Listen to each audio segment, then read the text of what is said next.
కీడు నుంచి, అపాయాల నుంచి, అనేక పరిస్థితుల నుంచి ఆయన కాచి కాపాడవు తండ్రి. ఆయన స్తోత్రాలు. మమ్మల్ని సజీవులుగా ఉంచావు నాయన, కొందరు చెల్లించుకుంటాం. సజీవులుగా నేను స్థితిస్తాను మా నాయన. సజీవులుగా మేము నేను స్థితించే వాక్యాలు మాకు ఇచ్చినందుకే నీకు వందనాలు యేసయ్యా. ఇదిగో తండ్రి సాయంకాల సమయంలో నాయన తండ్రిగా చిన్న మందిగా కూడుకుని సంఘంగా స్థుతించడానికి, నేను ప్రార్థించడానికి నేను ఇచ్చిన సమయాన్ని బట్టి నీకు వందనాలు చెల్లించుకుంటాం తండ్రి. ఇదిగో నాయన మరి తండ్రి నీ శ్రమల దినాలు తండ్రి నాయన మేము జ్ఞాపకం చేసుకోవడానికి నాయన ఈ ప్రారంభ కూడికల ప్రభా నీ సన్నిధిలో నేను మేము ప్రారంభించుగా నాయన నీ కృప మాకు తోడుగా ఉంచయ్యా. నీకు స్తోత్రాలు తండ్రి. నీకు ఆచార్య భక్తిగా కాకుండా నాయన తండ్రి ప్రతి దినము నేను జ్ఞాపకం చేసుకుని నాయన మా కోసము నాయన నువ్వు పడ్డ శ్రమలను ప్రభు మేము జ్ఞాపకం చేసుకుని నాయన జీవించే వాటిలో మాకు దయచేసి తండ్రి. నీకు స్తోత్రాలు. వందనాలు యేసయ్యా, వందనాలు చెల్లించుకుంటాం తండ్రి. ఇంకో నాయన 40 దినాలు ప్రభా మమ్మల్ని నీ సన్నిధిలో నాయన నిలబెట్టుకోతండి నాయన. అనేక బిడ్డలు తండ్రి నీ సన్నిధిలో ఒక తీర్మానం చేసుకుంటారు నాయన. ఈ సంవత్సరం ఇది విడిచిపెట్టాలని ఒక తీర్మానం చేసుకుంటారు తండ్రి. ఈ 40 రోజులే కాకుండా నాయన వాళ్ళ జీవితంలో మన అన్నిటికీ మన తప్పుదం చేయకుండా నాయన మళ్ళీ బిడ్డలు కక్కిన దాని కొరకు ఆశపడినట్టుగా నాయన ఆ బిడ్డలు ఒప్పుకున్న దాన్ని మళ్ళీ విడిచిపెట్టి నాయన మళ్ళీ ఆ పని చేయకుండా నాయన పని నాయన మళ్ళీ విడిచిపెట్టిన ఆయన తన పాతాలను అడగదొక్క వాక్యం పెట్టుకుని దయచి తండ్రి యేసయ్యా నీకు వందనాలు నాయన. పరిశుద్ధంగా జీవించడానికి నీ బిడ్డలకు నీ కృప తోడిగించయ్యా. నీకు వందనాలు తండ్రి. ఈ 40 దినాలే కాకుండా నాయన ప్రతి దినము నాయన నీతో అంటకట్టబడే జీవితము, నీతో పెనవేసుకునే జీవితము నాయన, నీతో ఆనందించే జీవితాలు ప్రతి ఒక్క బిడ్డకి దయచే బాబయానికి స్తోత్రాలు తండ్రి. వందనాలు చెల్లించుకుంటాం నాయన. ఇంకెవరైనా బిడ్డలు రావాలనుకుంటే నాయన ప్రయాణంలో ఉంటే మార్గ మధ్యంలో ఉంటే వారిని సకాలం మందిరాన్ని నడిపించయ్యా ఆయన. వందనాలు తండ్రి. ఏ బిడ్డ అలక్ష్యం నాయన నిర్లక్ష్యంగా వండుకుంటానైనా నీ మందిరానికి నీ సన్నిధిలో గడపడానికి బిడ్డలకు ఆసక్తి దయచే నాయన. ఆశగల ప్రాణాన్ని నువ్వు తృప్తిపరిచే దేవుడు తండ్రి. ఏ బిడ్డ అయితే నాయన నీ వాక్యాలు వింటాదో నీ సన్నిధిలో గడుపుతాదో నీతో నేను జీవిస్తాదో ఆ బిడ్డ నాయన లోకంలో ఉన్న శ్రమల నుంచి నాయన విడిపించబడి నాయన తండ్రి నేను సురక్షితంగా జీవిస్తాను అంటున్నావు తండ్రి. అవునేసియా నాయన నువ్వు మా చుట్టూ కంచిగా ఉండి నాయన మా నావలో నేను చుక్కానిగా ఉండి మమ్మల్ని నడిపించయ్యా. నీ కొందరు చెల్లించుకుంటాం తండ్రి. ఎవరైనా బిడ్డ అనారోగ్యంగా ఉంటేనైనా వచ్చి ఉంటే తన బిడ్డలు జ్ఞాపకం చేసుకొని ఆయన నీ గాయపడినతో ముట్టయ్యా. నువ్వు ముట్టు తండ్రి నాయన. నేను నాయన నువ్వు స్వస్థపచ్చి యెహోవా నేనే అంటున్నావు నాయన. నాయన నీ బిడ్డలు ఎంత మాత్రము నాయన సోలిపోక నాయన తన దిగజారిపోకుండా నాయన యేసయ్య నువ్వు నాయన బిడ్డలను ఆదరించి ఓదార్చి తండ్రి. నువ్వు ముట్టి నాయన ముట్టి స్వస్థపచ్చి తండ్రి. ఎందుకంటే మా స్థితిగతులు నీకు తెలుసును, మా పరిస్థితులు నీకు తెలుసయ్యా. నాయన సాక్షిగా బిడ్డలు వాడుకో తండ్రి. నీకు వందనాలు. ఇంకా వచ్చిన ప్రతి ఒక్క బిడ్డని సందులో జ్ఞాపకం చేసుకో నాయన. వాక్యంతో దైవించాలని ప్రభావ నాతో మాతో మాట్లాడుచుంది కానీ ఆయన మమ్మల్ని ధైర్యపరిచి తండ్రి. నీ మాటలే మమ్మల్ని బ్రతికిస్తాయ్యా. అది మా బాధల్లో అది నాయన నీకు మాకు ఆదరణ కలిగి చేస్తారు తండ్రి నాయన. వినుట వల్ల విశ్వాసం కలుగుతుంది అంటున్నావు తండ్రి. నీకు స్తోత్రాలు నాయన. వినే జ్ఞానం ప్రతి ఒక్క బిడ్డకి దయచేయి. విని విడిచిపెట్టే వారు కాకుండా ఆ వాక్యానుసారంగా ఆలోచించి అది ఏమిటి ఎలాంటిది నాయన అది మా జీవితాల్లో అనుసరించే మా బుద్ధి జ్ఞానం మా ప్రతి ఒక్క బిడ్డకి దయచేయి తండ్రి. నీకు వందనాలు. నీ దైవజనులు కూడా నీ సిలువ చాటును మరుగుపరచుకయ్యా. నాయన నీ ఆత్మ అభిషేకంతో నింపు నాయన తండ్రి. నాయన మమ్మల్ని ఏ విధంగా నడిపించాలో పడిపోయిన మా బలిపీఠాన్ని ఏ విధంగా తిరిగి కట్టాలో నీ దైవజనులకు నాయన మరుగుపరిచి తండ్రి. నీ బోలుగా ఉండి నీ ఆత్మశక్తితో నింపి మా మధ్య వాడుకో నాయన. ఈ 40 దినాలు నీ కృపతో నింపమని అడుగుతున్నాం తండ్రి. వారి కుటుంబాన్ని దీవించి అమ్మగారిని కూడా దీవించిన ఆయన. నీకు వందనాలు. ఇంకా నేను ఎంతో మంది బిడ్డలు వృద్ధాప్యంలో ఉండి కూడా నీ సన్నిధికి వచ్చాను అయ్యా. నీకు స్తోత్రాలు. ఆ బిడ్డలకి నాయన తగిన ప్రతిఫలము దాయిచ్చే నాయన. నీకు స్తోత్రాలు. వృద్ధాప్యంలో నువ్వు తోడుగా ఉండి బిడ్డలు నడిపించమని అడుగుతున్నాం తండ్రి.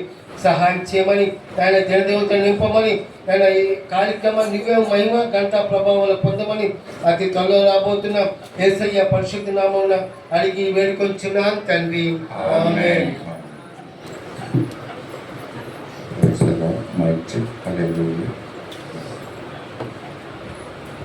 మరోసారి ప్రభునామంలో చేరవచ్చిన సంఘం అంతటికి కూడా వందనాలు తెలియజేస్తున్నాను.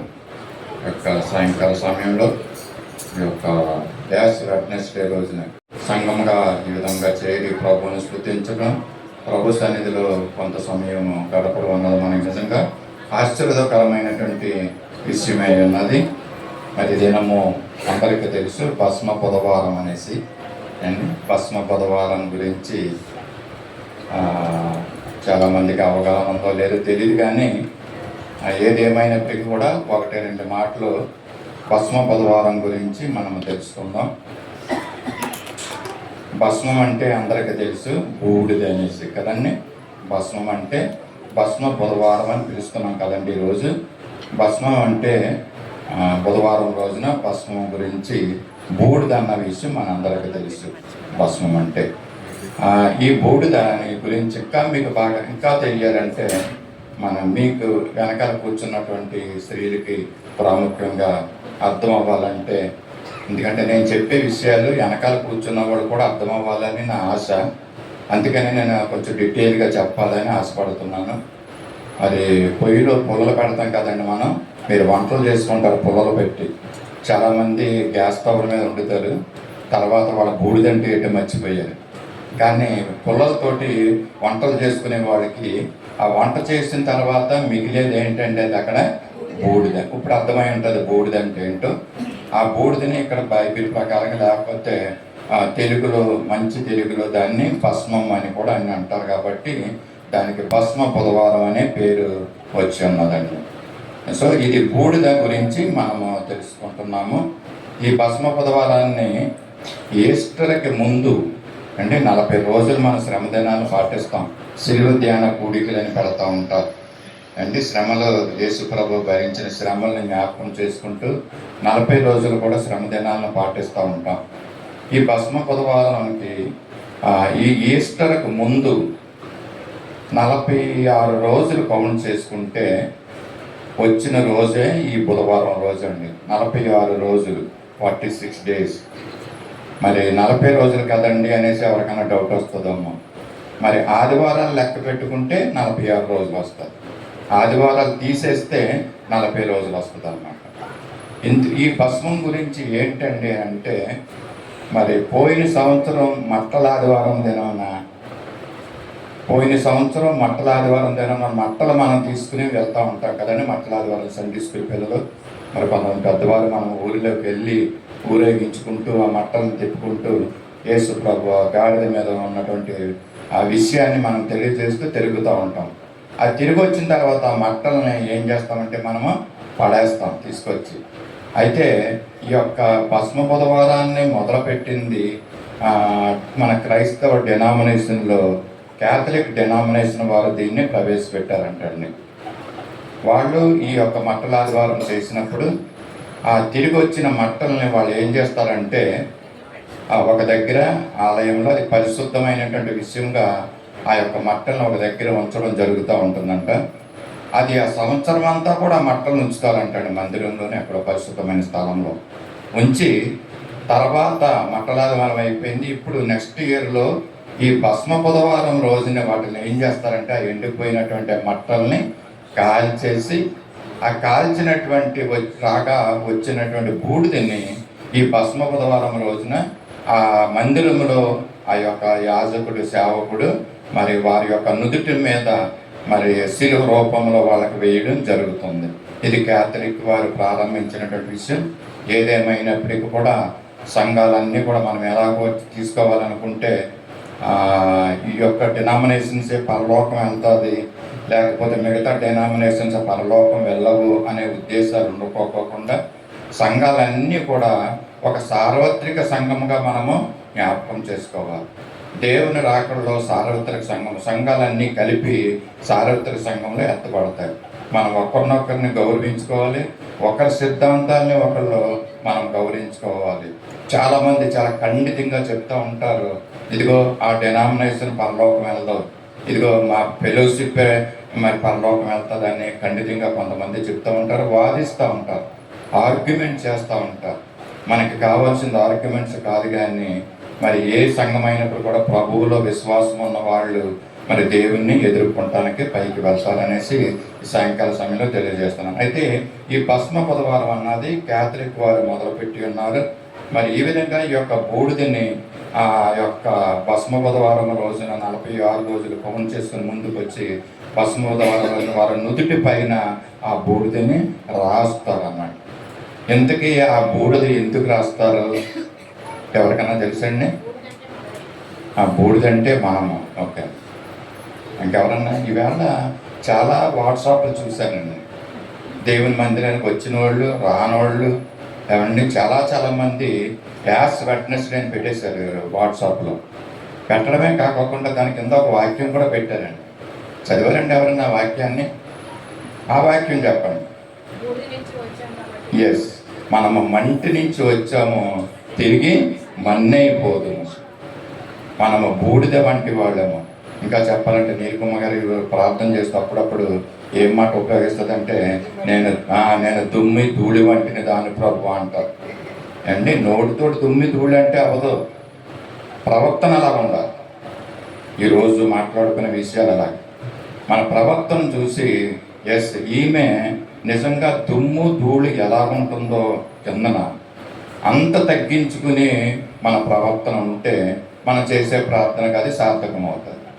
ప్రార్థన చేసింది ఒకటి, ప్రవర్తించేది ఒకటి అయితే దేవుడు దాన్ని ఆమోదించడు, అంగీకరించడు. ఎవరమైనా సరే మనం చేసే ప్రార్థన మరి మన జీవితానికి తగ్గట్టుగా ఉండాలి, ప్రవర్తనకు తగ్గట్టుగా ఉండాలని మన ప్రార్థన.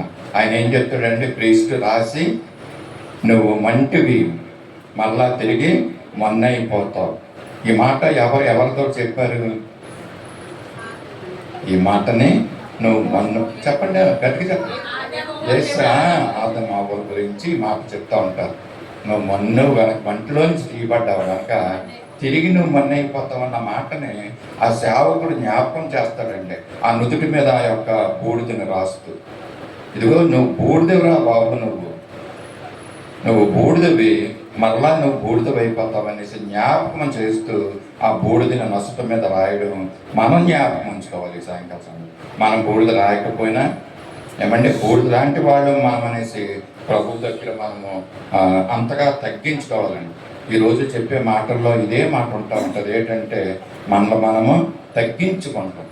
అదే ఈ యాస్ వెడ్నెస్ డే రోజున ఈ 40 రోజులు ఉపవాసం చేయబోయే మనము, 40 రోజులు ఈ శ్రమ దినాలను పాటించబోయే మనము, మరి ఈ దినము ప్రారంభము దినముగా ఎంత మనము తగ్గించుకుంటే, ఎంత తగ్గించుకోవాలంటే అంతగా మనం తగ్గించుకోవాలి అనే సందర్భాన్ని మనం జ్ఞాపకం చేసుకోవాలి.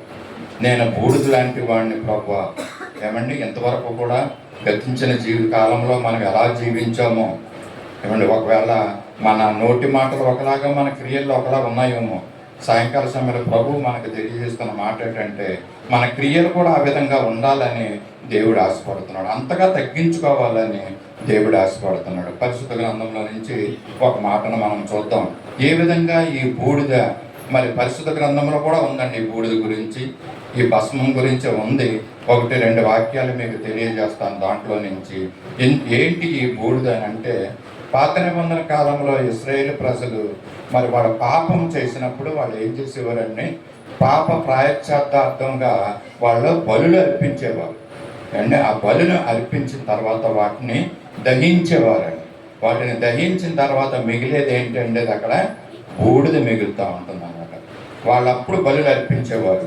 అది సందర్భం మనం చూద్దాం. లేవ్యకాండము 4వ అధ్యాయము 13వ వచనములో ఏమని ఉందంటే, లేవ్యకాండము 4వ అధ్యాయము 13వ వచనంలో, ఇశ్రాయేలీయుల సమాజం అంతయు, చదవండి, 4:13 చెప్పండి కదా. ఇశ్రాయేలీయుల సమాజం అంతయు పొరపాటున ఏ తప్పిదము చేసి యెహోవా ఆజ్ఞలన్నిటిలో దేనినైనను మీరి చేయరాని పని చేసి అపరాధులైన ఎడల చాలండి అన్నమాట. ఇశ్రాయేలు ప్రజలు పాత నిబంధన సమయంలో వాళ్ళు ఏం చేసేవారంటే, ఆ సమాజం పొరపాటున ఏ తప్పిదము చేస్తే యెహోవా ఆజ్ఞలట్లో దేన్నైనా మీరితే దాని గురించి వాళ్ళు అపరాధులు అయ్యేవారండి, అపరాధం చేసేవారు అనమాట. ఆ అపరాధానికి మరి రెమెడీ ఏంటి, పరిహారం ఏంటి అని అంటే, కిందన 21వ వచనంలో మనం చూస్తూ ఉంటున్నాం. 21వ ఆ వచనం, కోడెను ఆ కోడెను పాలెము వెలుపలికి పాడెను మోసుకొని పోయి, వెలుపలికి మోసుకుని పోయి ఆ మొదటి కోడెను ఆ మొదటి కోడెను కాల్చినట్లు కాల్చవలెను. ఇది ఇది సంగమునకు పాప పరిహారార్థ బలి. వాళ్ళు చేసిన పొరపాటు నిమిత్తము ఆ దినాల్లో పాత నిబంధన సమయంలో సంఘము ఏం చేయాలంటండి, పాప పరిహారార్థ బలిని అర్పించాలంట. ఏంటి ఆ పాప పరిహారార్థం అంటే, వాళ్ళు చేసిన పాపాన్ని బట్టి ఒక కోడె దూడను ఒక కోడె దూడను తీసుకొని దాన్ని పాళ్ళెము వెలుపలికి మోసుకొని పోవాలంటండి. అంటే ఉన్న ప్రదేశం నుంచి, ఉన్న ప్రాంతం నుంచి, ఒకవేళ యెరూషలేము దేవాలయం అయితే ఆ దేవాలయం బయటికి తీసుకెళ్ళి దాన్ని మరి కాల్చాలంటండి. ఇంతకుముందు మనం ఏం జ్ఞాపకం చేసుకున్నామంటే, పాప పరిహారార్థ బలి అనేకమైనటువంటి బలులు ఉన్నాయి. పశ్చాత్తాప బలి అండి, అపరాధ పరిహారార్థ బలి, ఈ బలులన్నీ ఉన్నాయండి. జత గొవ్వలని వీటిని తీసుకుని మరి యాజకుడు దాన్ని ఆ రక్తాన్ని ప్రోక్షించడం అక్కడ.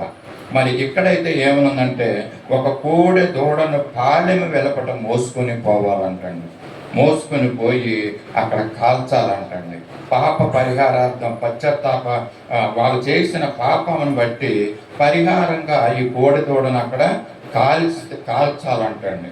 కాల్చి మరి ఆ యొక్క బలి పశువును అక్కడ మరి చెల్లించడం మనము చూస్తూ ఉంటున్నాము. పాప పరిహారార్థ బలి, చేసిన పాపాన్ని బట్టి బలి పశువుగా ఒక కోడె దూడను అక్కడ అర్పించవలసిన అవసరం ఉండేది ఆ రోజుల్లో.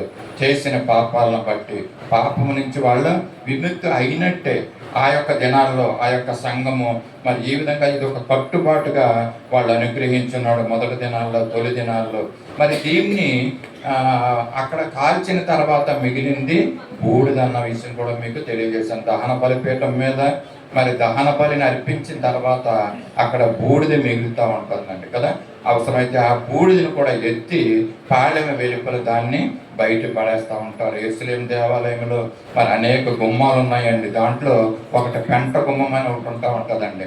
దానిలో ఉన్న పెంటనంతటను కూడా గుమ్మములో నుంచి బయటికి తీసుకువెళ్ళడం. ఇక్కడ ఈ యొక్క బూడిదని కూడా తీసుకుని వెళ్ళి కోడె దూడని పాళ్ళెము వెలుపట తీసుకుని వెళ్ళి అక్కడ ఆ యొక్క బలి పశువుని కాల్చడం, మరి ఆ యొక్క బూడిదని కూడా అక్కడ రావడం మనము చూస్తూ ఉంటాం. ఇది మన ప్రభు అయినటువంటి యేసు ప్రభుల వారికి సాదృశ్యంగా నేను తెలియజేయబోతున్నాను. ఎందుకంటే ఆ దినాల్లో బలి పశువుల్ని పాప పరిహారార్థం కోసం బలులు ఇచ్చేవారు, పశువుల్ని అర్పించేవారు.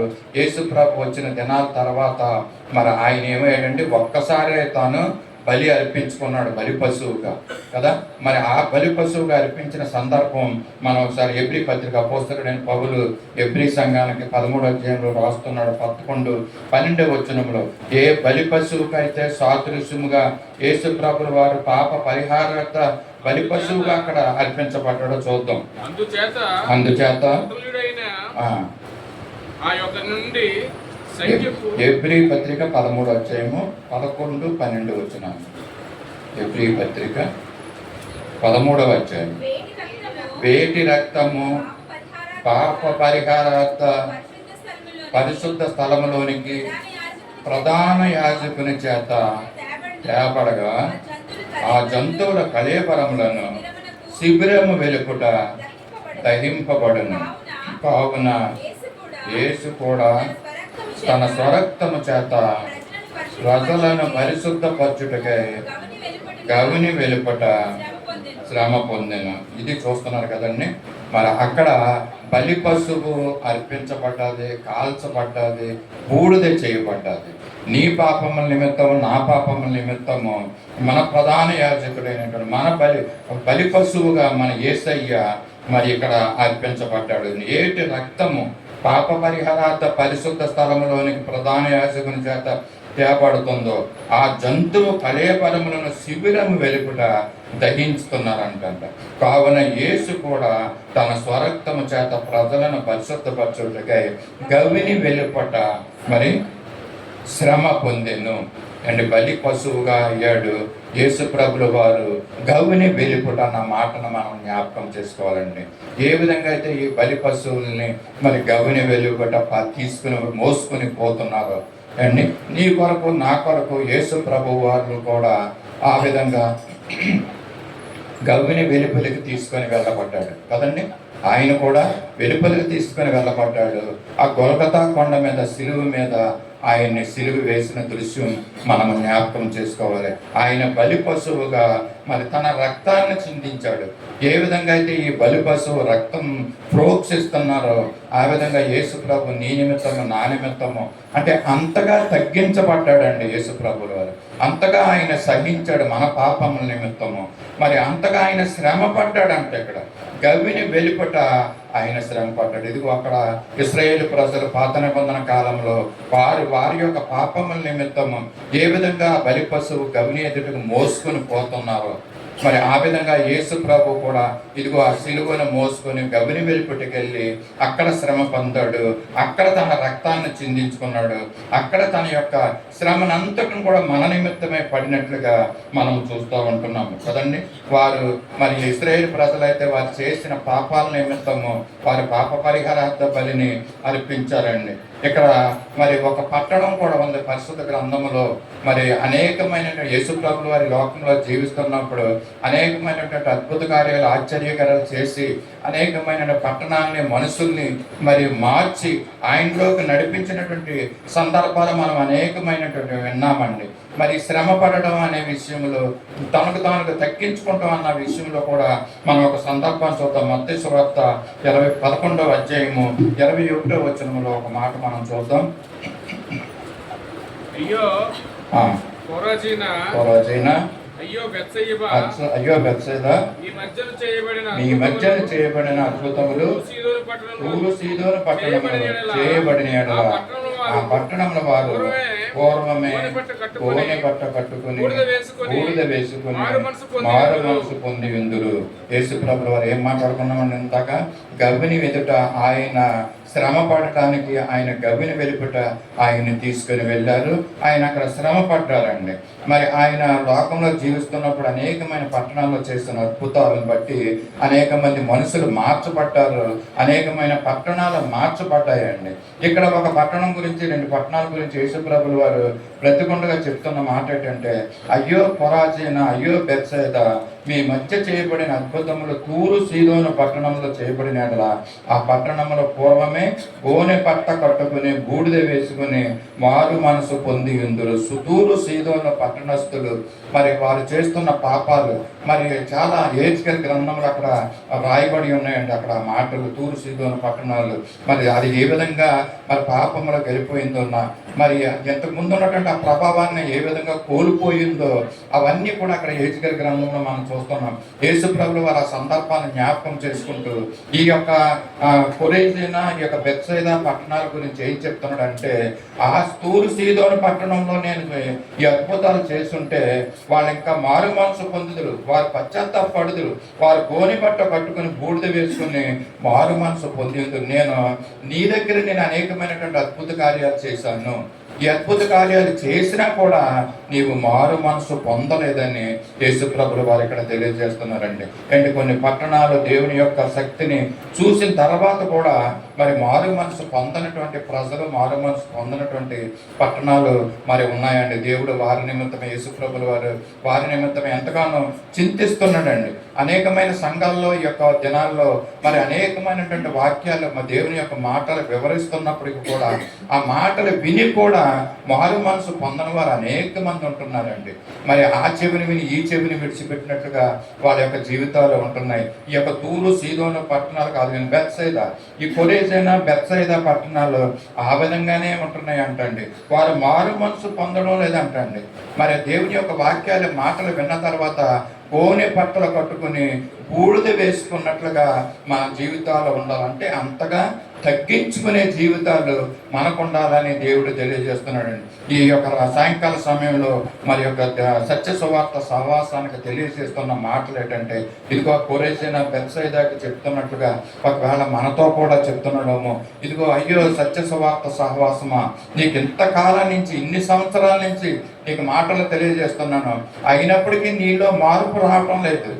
ఇదిగో అదే విధంగా నువ్వు ఉంటున్నావు. ఇదిగో సంవత్సరాలు గడిచిపోతున్నాయి, మార్పు రావటం లేదు.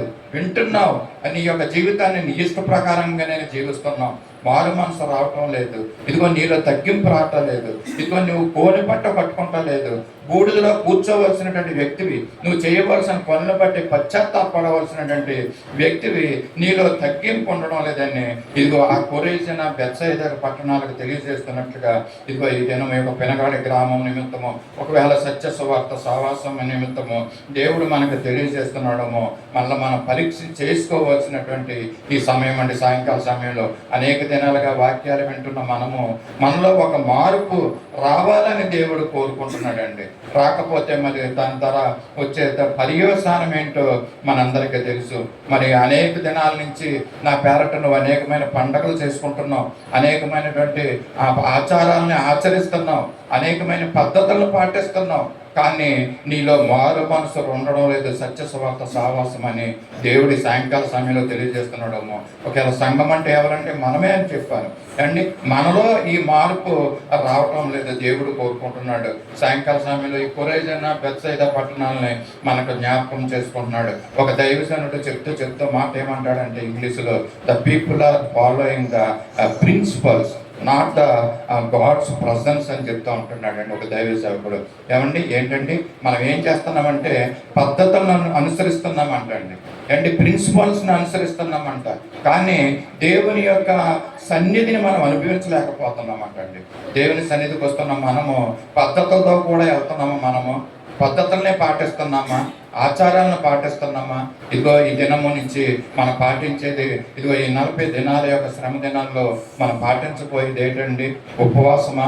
మంచిది ఉపవాసం ఉండడం అండి. మరి మనలో ఉన్నటువంటి ఆ చెడు లక్షణాలు కనుక విడిచిపెట్టుకోకుండా నువ్వెన్ని చేసినా కూడా అవన్నీ కూడా వ్యర్థమే. ఇదిగో నీ నుదుటి మీద ఆ యొక్క బూడిద రాసుకుంటే దానివల్ల ప్రయోజనం రాదు, కానీ ఇదిగో నీలో ఉన్నటువంటి ఆ యొక్క చెడు లక్షణము, బూడిద లాంటి లేదా మట్టి లాంటిటువంటి ఆ చెడు లక్షణాన్ని నేను విడిచిపెట్టుకుంటే అదెంతో మన జీవితానికి ప్రయోజనకరమని ఈ సాయంకాల సమయంలో తెలియజేస్తున్నాను. అంటే పద్ధతులను పాటించడం కాదు, ప్రభు సన్నిధిని మనం అనుభవించాలండి.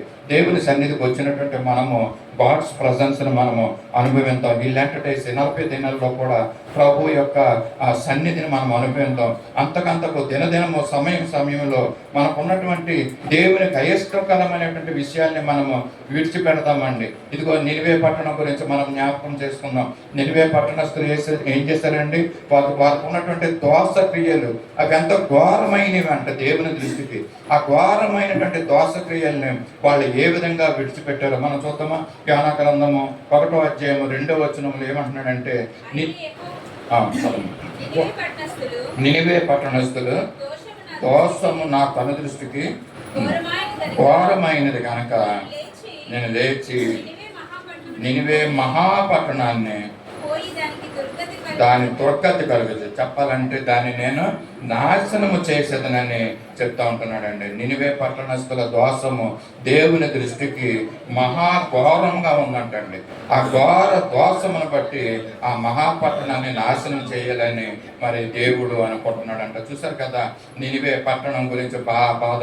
మరి దీన్ని యోనా ప్రవక్త ద్వారా దాన్ని ప్రకటించమని, దీన్ని నాశనం చేయబోతున్నాను 40 దినాల్లో నువ్వు వెళ్ళి మరి ఆ యొక్క నినివే పట్టణానికి మరి ప్రకటించమని చెప్పినప్పుడు, ఆయన ప్రకటించినప్పుడు వాళ్ళు ఏం చేశారంటే 3వ అధ్యాయము 5వ వచనములో 6వ వచనములో ఏమని ఉంటుందంటే, వాళ్ళు నినివే పట్టణం వారు దేవుని యందు విశ్వసించి ఉపవాస దినము చాటించి గనులేమి అలుపులేమి అందరూ గోనె పట్ట కట్టుకుని చాలండి. ఇక్కడ అందరూ కూడా ఏం చేశారంటే ఉపవాసాన్ని ప్రకటించుకున్నారండి. నినివే పట్టణస్తులు వారు చేసింది దోషమే, వారు చేసింది పాపమే, కానీ వారు చేసిన మంచి పని ఏంటంటే ఎప్పుడైతే యోనా ప్రవక్త వాళ్ళకి అక్కడికి వెళ్ళి ఆ యొక్క పట్టణాన్ని దేవుడు నాశనం చేయబోతున్నాడు 40 దినాల్లో అని ప్రకటించినప్పుడు వాళ్ళు ఏం చేశారంటే వాళ్ళు పశ్చాత్తాపడ్డారండి. వాళ్ళు చేసిన పాపాన్ని బట్టి పశ్చాత్తాపడి వాళ్ళు ఏం చేశారండి, కోనె పట్టు ఉపవాసం ప్రకటించుకున్నారంట. కోనె పట్టు కట్టుకుని బూడిదలో కూర్చున్నట్లుగా మనం చూస్తూ ఉంటున్నాం. ఇదిగో పాత నిబంధన సంఘము వాళ్ళు ఏం చేసేవారంటే వాళ్ళు చేసిన పాపాలను బట్టి వాళ్ళ బలులు అర్పించేవారు. ఇదిగో యోనా సమయానికి వచ్చేటప్పటికి వీళ్ళు ఏం చేశారంటే వాళ్ళ తమను తాము తగ్గించుకుని వాళ్ళు చేసిన పాపాలను బట్టి కోనె పట్ట కట్టుకుని ఉపవాసాన్ని ప్రకటించుకుని బూడిదలో కూర్చుని ఎంతో చింతిస్తూ దేవుని ప్రార్థిస్తున్నట్లుగా మనం చూస్తూ ఉంటున్నాం. ఆ సంగతిని మరి 7 నుంచి చూడమ్మా. ఆ సంగతి నినివే రాజునకు వినబడినప్పుడు అతడు సింహాసనం మీద నుండి దిగి రాజవస్త్రములు తీసివేసి గోనె పట్ట పట్టుకుని బూడిదలో కూర్చున్నాడు. మరియు రాజైన తానును ఆయన మంత్రులను ఆజ్ఞేయుగా ఒకవేళ దేవుడు మనసు త్రిప్పుకొని పశ్చాత్తాపడి మనము లయము కాకుండా ఆయన కోపాగ్ని చల్లార్చుకును. చాలండి. ఈ నినివే పట్టణస్థులు చేసిన మంచి పని ఏంటంటే చేసిన పాపము నిమిత్తము తాము గ్రహించుకున్నారండి. మొట్టమొదటిగా మేము పాపము చేశామని ఎప్పుడైతే ఈ యొక్క యోనా ప్రవక్త ద్వారా ఆ మాట ప్రవచించబడ్డదో తెలియజేయబడ్డదో వాళ్ళు వెంటనే దాన్ని గ్రహించుకుని ఇదిగో మేము నాశనం అయిపోకూడదు, మా పిల్లలు నాశనం అయిపోకూడదు, మా కుటుంబం నాశనం అయిపోకూడదు అని వాళ్ళు వెంటనే ఏం చేశారంటే మరి గోనె బట్టలు కట్టుకున్నారు, మరి అక్కడ బూడిదలో కూర్చున్నారు, ఉపవాసం ప్రకటించుకుని ఎంతో చింతగా ఆ విషయాన్ని ఆ నినివే పట్టణ రాజు కూడా చూసి సంగతి తెలుసుకుని ఆయన కూడా ఏం చేశారంటే సింహాసనం దిగొచ్చి ఆయన రాజ వస్త్రాలను తీసివేసి గోనె పట్టణ కట్టుకుని బూడిదలో తన యొక్క మంత్రులందరూ కూడా బూడిదలో కూర్చున్నారంటే ఇంకా కింద చూస్తే ఏముంటుందంటే చదవక్కర్లేదు. ఆ పశువులు గాడిదలు యొక్క మందులు అవన్నీ కూడా మరి ఏమి తినకోకుండా అవన్నీ ఉపవాసముతో మరి దేవుణ్ణి విజ్ఞప్తి చేసుకున్నట్టుగా మనం అక్కడ చూస్తున్నాం. అండ్ దేవుడు చూసి దాన్ని తను చేస్తానన్నటువంటి కీడును చేయకోకుండా తన మనసును తిప్పుకున్నట్లుగా మనం చూస్తున్నాం. అండ్ ఎంతో కాలం నుంచి దేవుని యొక్క మాటలు వింటున్న మనము, అనేక సందర్భాలు వింటున్న మనలో ఎప్పటికైనా మార్పును తీసుకుని రావాల్సినటువంటి అవసరం అండి. ఇది పరిస్థితి. ఇదిగో దేవునికి మనము అందరం కూడా ఎవరు పరిశుద్ధులుగా జీవించలేకపోతున్నాం. మనము సంపూర్ణులుగా మనం జీవించలేకపోతున్నాం పరిశుద్ధతలో. కనుక ఈ యొక్క శ్రమ దినాల్లో ఈ యొక్క భస్మ బుధవారం ధర్మ నుంచి అయినా ఒక నిర్ణయాన్ని మనం తీసుకోవాల్సిన అవసరం ఉంది. ఇదిగో మీకు తెలియజేశాను, ఇశ్రాయేలు ప్రజలను మనం జ్ఞాపకం చేసుకున్నాం ఏమండి. మరి అలాగే హెబ్రీ పత్రిక యేసు ప్రభు వారు ఏ విధంగా బలి పశువుగా అయ్యాడో జ్ఞాపకం చేసుకున్నాం. ఇదిగో నినివే పట్టణస్తులు ఏ విధంగా పాపము నుంచి వైదొలిగి ఇదిగో దేవుణ్ణి వారు తాము తగ్గించుకుని ఇదిగో గోనె బట్టలు కట్టుకుని బూడిదలో కూర్చుని మరి తాము తగ్గించుకున్నటువంటి విషయాన్ని మనం చూస్తూ ఉంటున్నాము. అండి ఇటువంటి సమయంలో మనం చేయవలసిన పని ఏంటండి, ఏ విధంగా మనం ఉంటున్నాము అంటే నినివే పట్టణస్తులు అయితే తాము చేసిన పాపాన్ని బట్టి పశ్చాత్తాపడి దేవుని దగ్గర ఆ పాపాన్ని ఒప్పుకున్నారండి. పరిశుద్ధ గ్రంథంలో ఒక వ్యక్తి ఉన్నాడండి, తను చేయని పాపాన్ని కూడా అతను సహించుకుని మరి దేవుని ఇచ్చిన శ్రమల్ని అనుభవించినటువంటి వ్యక్తి ఎవరో కాదు, మనందరికీ తెలిసి. ఎవరండి ఆయన? యోబు భక్తుడు.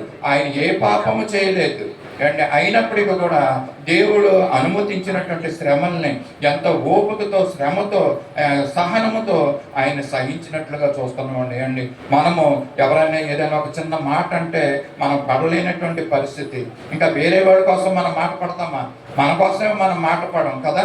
కానీ యోబు భక్తుడు అయితే ఇదిగో తన కోసం తను చేయనటువంటి తప్పు కోసం మరి ఆయన యొక్క బాధల్ని, శ్రమల్ని భరించుకున్నట్లుగా మనం చూస్తాం. యోబు గ్రంథం 2:8 అంటాడు, ఎంత భయంకరమైనటువంటి పరిస్థితి అతనికి వచ్చిందంటే అతడు ఒళ్ళు గోకు కొనుటకై చిల్ల పెంకు తీసుకుని బూడిదలో కూర్చుండి తీవ్రమైన దుఃఖాన్ని ఆయన అనుభవించి ఉంటాడండి. 2:8 చూస్తున్నాం కదా.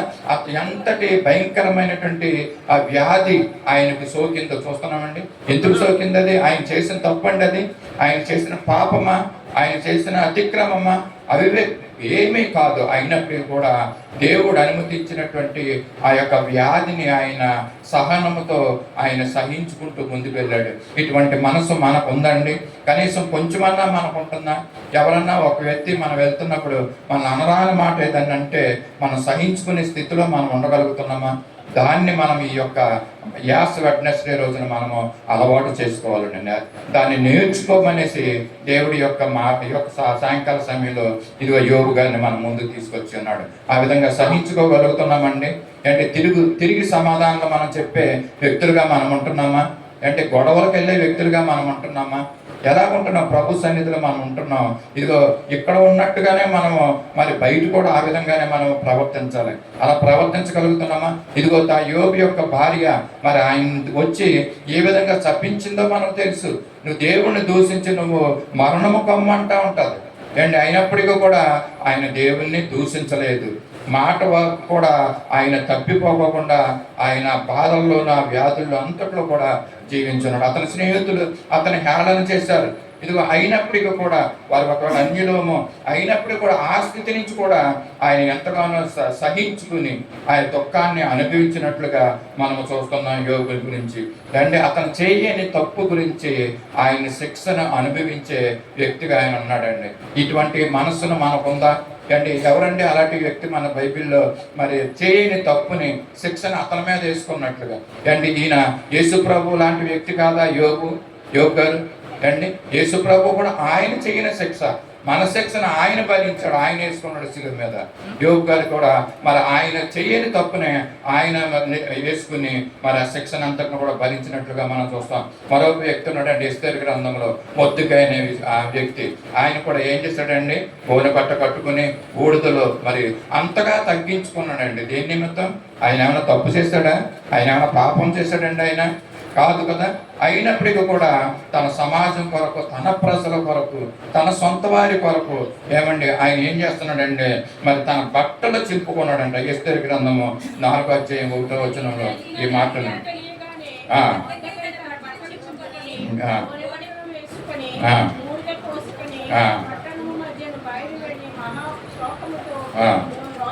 రోదనము చేశాడంటండి. ఎవరి నిమిత్తం అంటే తన జనుల నిమిత్తము, తన ప్రజల నిమిత్తము, తన సమాజం కొరకు మరి ఆయనంతా తీవ్రమైనటువంటి ఆ బాధను పొందినట్లుగా మనం చూస్తున్నాం. మొద్దుకై ఏం చేశాడండి? తన ప్రజలు బాధను అనుభవించబోతున్నారు, చంపేయబోతున్నారు. ఏదో ఆవేశంతో, ఏదో అసూయతో జరుగుతున్నటువంటి పనుల్ని ఆ యొక్క సమయంలో మొద్దుకై ఏం చేశాడంటే దేవుని దగ్గర మరి ప్రజల దగ్గరికి వెళ్ళకోకుండా దేవుని దగ్గరికి తాను తగ్గించుకున్నాడండి. తన బట్టల్ని చింపుకున్నాడంటండి. ఎవరి నిమిత్తం? తన ప్రజల నిమిత్తము. గోనె బట్ట వేసుకున్నాడంట. మరి బూడిద పోసుకొని మరి పట్టణంలో మధ్యలోకి వెళ్ళి రోదనము చేస్తున్నాడంటండి. మొద్దుకై గురించి మనం చూస్తున్నాం కదండి. మరి ఈ బూడిద మరి ఎంతగా వాళ్ళ జీవితాల్లో ప్రభావితం చేస్తుందో ఈ యొక్క భస్మ బుధవారం మన ఈ వ్యక్తిని మనం జ్ఞాపకం చేసుకుంటున్నామండి. మొద్దుకై లాంటి వ్యక్తి బూడిద ఎందుకు పోసుకున్నాడంటే తనకు తాను తగ్గించుకుంటున్నాడండి. బూడిద పోసుకుంటున్నాడంటే దాని అర్థం ఏంటంటే తాను తగ్గించుకుని దేవుని దగ్గర విజ్ఞాపన చేసుకుంటున్నాడు. ఆ విజ్ఞాపన చేయడానికి ఒక నిదర్శనము ఈ బూడిద పోసుకుంటాం, గోనె బట్ట కట్టుకుంటాం అండి. యూదులు అందరూ కూడా మరి ఆయన చూసి యూదులందరూ కూడా అక్కడ ఏం చేశారంటే మరి 4:3 మహా దుఃఖముతో యూదులందరూ కూడా ఉపవాసం ఉండి మహా దుఃఖముతో ఏడ్చుతూ రోదించుతూ గోనెను బూడిదను పోసుకుని వాళ్ళ మీద పోసుకుని దుఃఖించినట్లుగా మనం చూస్తున్నాం. ఈ యొక్క మొద్దుకై మరి యొక్క యూదా ప్రజల నిమిత్తం ఏ విధంగా అక్కడ నడిపించి ఉన్నాడో మనం చూస్తున్నాం. నాకెందుకు లేని వదిలేయలేదండి మొద్దుకై. అంటే యూదా ప్రజలందరూ కూడా నశించిపోతుంటే మరి వాళ్ళని మరి రక్షించడానికి మొద్దుకై తను ఏం చేశాడంటే ఆ యొక్క గోనె బట్టలు వేసుకున్నాడండి. తను వేసుకున్నటువంటి బట్టలను చింపుకునే పరిస్థితి అంటే తాను తగ్గించుకుంటాం అన్నమాట అండి. ఈ దినాల్లో మరి దేని విషయంలో కూడా తగ్గకోకుండా ఉండే మనకు మరి వీళ్ళు ఎంతో సాదృశ్యం అండి. వీడు ఎంతో మాదిరి మనకు మరి 40 దినాల్లో నువ్వు కనుక మరి ఈ విధంగా నీ బట్టలు చింపుకోక్కర్లేదు. కానీ నీ హృదయంలో ఉన్నటువంటి ఆ యొక్క కోపము, ఆక్రోశము, ద్వేషాలు అండ్ అసూయలు, పగలు అండ్ ఇవి ఇందులో కనీసం ఒక్క విషయాన్ని అయినా నువ్వు వదులుకుంటే బట్టలు చింపుకున్నంత మరి ఆ విధంగా దాన్ని మనం చూడవచ్చు అండి. దీన్ని అంటే బట్టలు చింపుకోక్కర్లేదు, కానీ కనీసం ఈ యొక్క మన దేవునికి మరి అయిష్టమైనటువంటి విషయాల్ని మనం విడుచుకుంటే మరి దాంతో సమానంగా మనం చూస్తున్నాం. మొద్దుకై మరి ఈ విధంగా మరి తన బట్టలు చింపుకుని తను తగ్గించుకున్నటువంటి పరిస్థితులు మనం చూస్తున్నాం.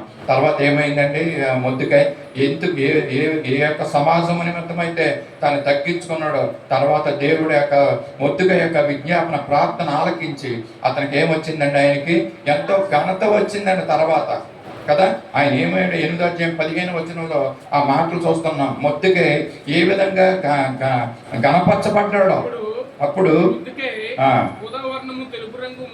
గోదారంగు తెలుపు రంగు రాజవస్త్రములను బంగారు పెద్ద కిరీటమును ధూమ్రవర్ణము గల వస్త్రాలని రాజు సముఖము నుండి బయలుదేరాను. చాలండి.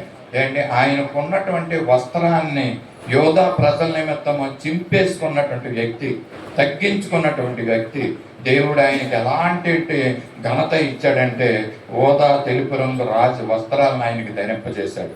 బంగారు పెద్ద కిరీటాన్ని ఆయన పెట్టుకున్నాడు అండి, ఆయనకు ధరింపజేశాడండి దేవుడు. ఇది మనుషులు ఇచ్చిన ఘనత కాదండి, ఇది దేవుడు ఇచ్చిన ఘనత. మనం ఏం చేయాలంటే మనుషుల యొక్క ఘనత, మనుషుల యొక్క మెప్పు కోసం మనము తాపత్రయపడవలసిన అవసరం లేదండి. మన దేవుని యొక్క ఘనత కోసం, దేవుని యొక్క మెప్పు కోసం మనం ఏం చేయాలంటే మనము తగ్గించుకోవాలి. ఎంతగా తగ్గించుకోవాలంటే ఇదిగో ఈ యొక్క బూడిదలాగా అంతగా మనము తగ్గించుకోవాలండి. మనం దేవుడు అటువంటి వారిని మొద్దుగా ఇలాంటి వ్యక్తుల్ని ఘనపరుస్తున్నటువంటి పెద్ద కిరీటాన్ని ధరింపజేశాడండి. ఆయనకి ఇంకా మెడలో దండలేసి కిరీటాలను పెట్టి ఇదిగో యొక్క ఊరేగిస్తున్నారండి అక్కడ ప్రజలు అంటే మొద్దుకాయని. అందుకని యెషయా గ్రంథంలో ఒక మాట ఉంది, చూసి మీకు 61:3 ఏమంటుందంటే యెషయా గ్రంథము 61:3 బూడిదకు ప్రతిగా భూదండమును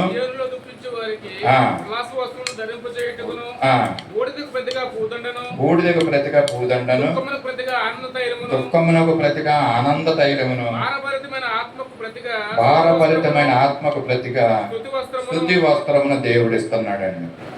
అండి మనము బూడిదలాగా మనం తగ్గించుకుంటే దేవుడు మనల్ని అంచెలంచెలుగా మనల్ని ఏం చేస్తాడండి, హెచ్చించుకుంటూ వస్తాడు. అతడు నా నామము నెరిగిన వాడిని కనుక అతను నేను గణపరుస్తున్నాను అండి. మనం ఆయన గణపరిస్తే దేవుడు మనల్ని గణపరచడు, మనల్ని విడిచిపెట్టడు. మనల్ని అనాథలుగా విడిచిపెట్టే దేవుడు కాదు. బూడిదలో ఉన్నటువంటి ఇదిగో మొద్దుకైకి ప్రతిగా ఆయనకి పూదండని ఇచ్చాడండి.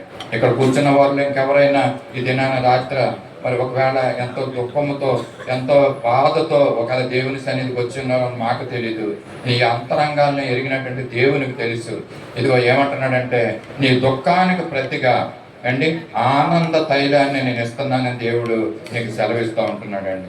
అంతేకాకుండా భారభరితమైనటువంటి ఆత్మకు ప్రతిగా నీకు స్తుతి వస్త్రాన్ని ఇస్తానంటున్నాడండి. నువ్వెంత భారభరితమైనటువంటి ఆత్మతో నువ్వు ఉన్నావేమో, ఒకవేళ అటువంటి మనసు కలిగి ఉన్నావేమో నువ్వు, ఒకవేళ దేవుడు నిన్ను స్తుతించే స్త్రీగా వ్యక్తిగా నిన్ను చేయబోతున్నాడు. ఈ రాత్రికాల సమయంలో దేవుడు తెలియజేస్తున్నటువంటి మాటలు ఇదిగో బూడిదలాగా మనం ఉండాలి. బూడిదలా మనము తగ్గించుకోవాలండి.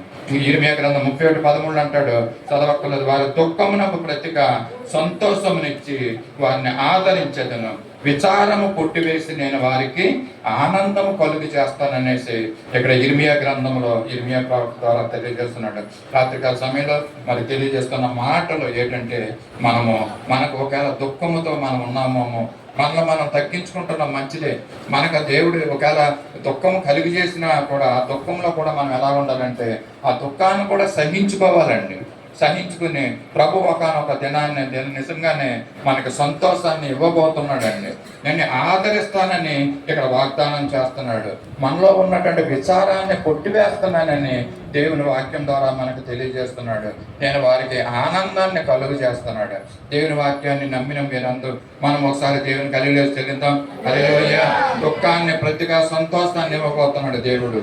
మనల్ని ఆదరించే దేవుడు, మన విచారాలని కొట్టివేసే దేవుడు, మరి మనకు ఆనందాన్ని కలుగు చేస్తానని దేవుడు వాగ్దానం చేస్తున్నాడు. ఇదిగో నీ విచారాలు దేని నిమిత్తమో అది నీకు తెలుసు, అది దేవునికి తెలుసు.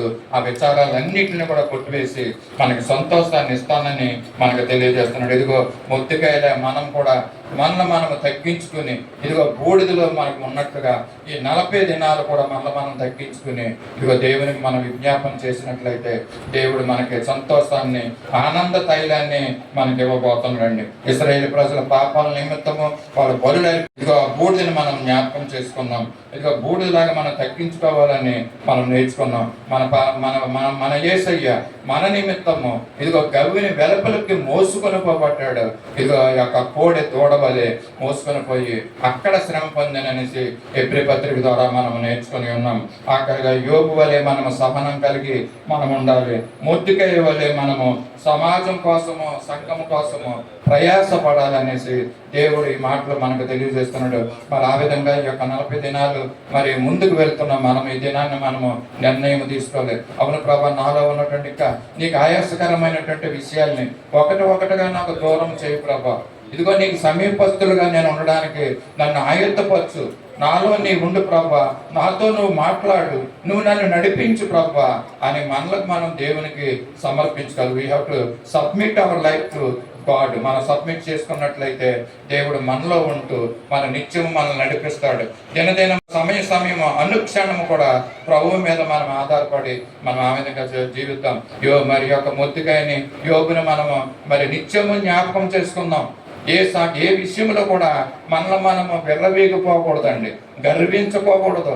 గర్వం మనలో ఏమాత్రము చోటు చేసుకోనివ్వకోకుండా ఎల్లప్పుడూ ఇదిగో ఆ దీనత్వంతో, దయాళత్వంతో ఉన్నటువంటి ఆ యొక్క శిలువలో వేలాడుతున్నటువంటి యేసు ప్రభు ఊరి గవిని వెలుపట ఆ వేలాడుతున్నటువంటి యేసయ్యని మనం జ్ఞాపకం చేసుకుంటూ, ఇదిగో ప్రభా నాకు వస్తున్నటువంటి అవమానాలు, నిందలు ఇవన్నీ మరి నువ్వు భరించినటువంటి వాటికంటే ఎక్కువ కాదని మనం నిందల్ని భరించడానికి మన జీవితాన్ని మనం సిద్ధం చేసుకోవాలి. 40 దినాలు సిద్ధం చేసుకుని ఆ విధంగా మనము ముందుకు వెళ్దాం. దేవుడి కృప మనకిచ్చి మనం నడిపించును గాక.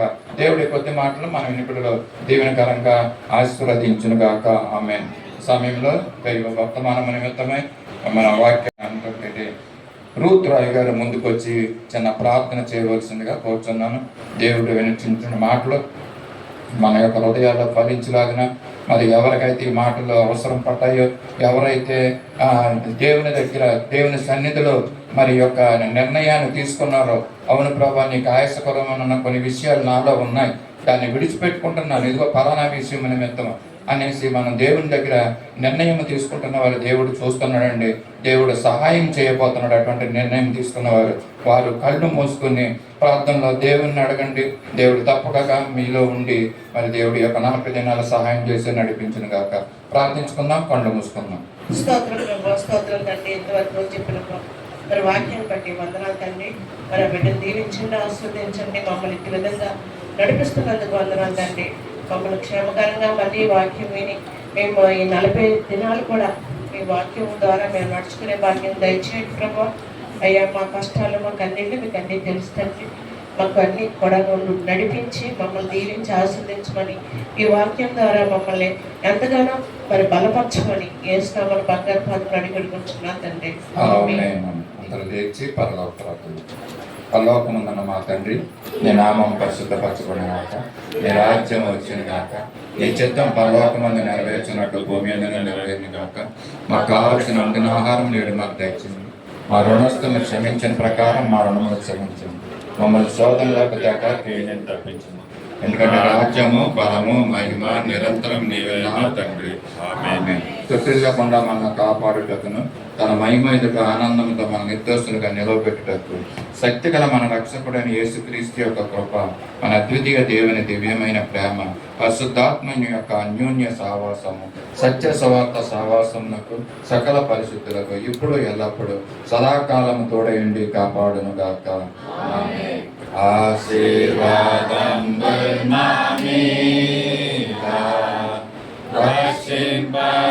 రక్షింపచేయుమిషా